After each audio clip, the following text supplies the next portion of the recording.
एक राजा वासना में इतना अंधा हो गया कि अपनी ही सगी बेटी अपनी खुद की औलाद को गलत नजरों से देखने लगा। पर फिर कुछ ऐसा हुआ कि सब कुछ हिल गया। विलासनगर नाम के एक राज्य पर राजा मदन पाल का शासन था। राजा मदन पाल बहुत ही धूर्त और अय्याश किस्म का व्यक्ति था, जो हर समय बस भोग विलास के बारे में ही सोचता रहता था। राज्य की जिस किसी भी सुंदर स्त्री पर राजा मदन पाल की नजर पड़ जाती, वो उसे अपनी भोग की वस्तु बना लेता। रानी प्रेमलता राजा की इस आदत से बहुत दुखी थी, पर राजा को रानी के सुख या दुख से कोई लेना देना नहीं था। वो तो अपने रंगारंग कार्यक्रमों में व्यस्त रहता, खूब मदिरा पान करता और नई नई स्त्रियों के साथ भोग विलास करता। दुष्ट राजा मदन पाल की कोई संतान नहीं थी, पर उसे इस बात से भी कोई फर्क नहीं पड़ता। उसे एक आध बार चिंता होती तो बस इस बात की कि अगर उसका कोई पुत्र होता तो वो उसके बाद उसके राजकाज को संभाल लेता, उसका राजवंश आगे बढ़ता रहता। अन्यथा उसे पुत्र की भी ऐसी कोई खास चाहना नहीं थी। ऐसे ही समय बीतता जा रहा था।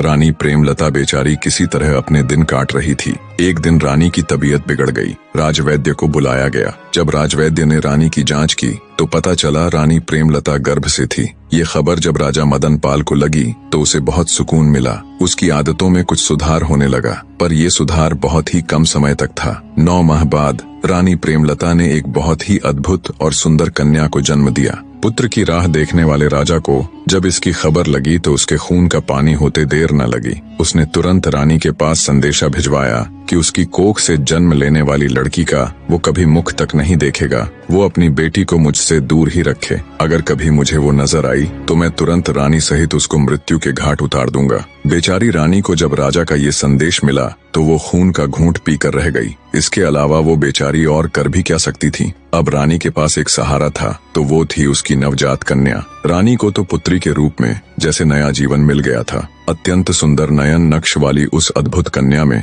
तो जैसे रानी प्रेमलता के प्राण बसते थे। रानी जब भी उसको छूती, उसके दुलार करती तो उसके सारे दुख गायब हो जाते। रानी ने अपनी बेटी के अद्भुत सौंदर्य को देखते हुए उसका नाम तारावती रख दिया। उधर राजा अब पहले से भी दुष्ट हो चला था। लड़की होने के बाद तो उसने बिल्कुल ही रानी के पास जाना बंद कर दिया था। अब वो पहले से भी ज्यादा क्रूर हो गया था और खुलकर अपनी मनमानी करने लगा। ऐसे ही समय बीतने लगा। राजकुमारी तारा अब 10 साल की हो चली थी। वो इतनी सुंदर थी कि उस जैसा पूरे संसार में कोई नहीं था। रानी प्रेमलता को अब अपनी बेटी राजकुमारी तारावती के विवाह की चिंता होने लगी, क्योंकि पुराने समय में बचपन में ही बच्चों का विवाह कर दिया जाता था और जब उनकी 18वीं वर्षगांठ मनाई जाती तब उनका गोना कर दिया जाता। अर्थात जिस लड़के के साथ लड़की का विवाह होता, लड़की को अपना घर छोड़कर लड़के के घर जाना होता। इसी चिंता को ले रानी राजा के समक्ष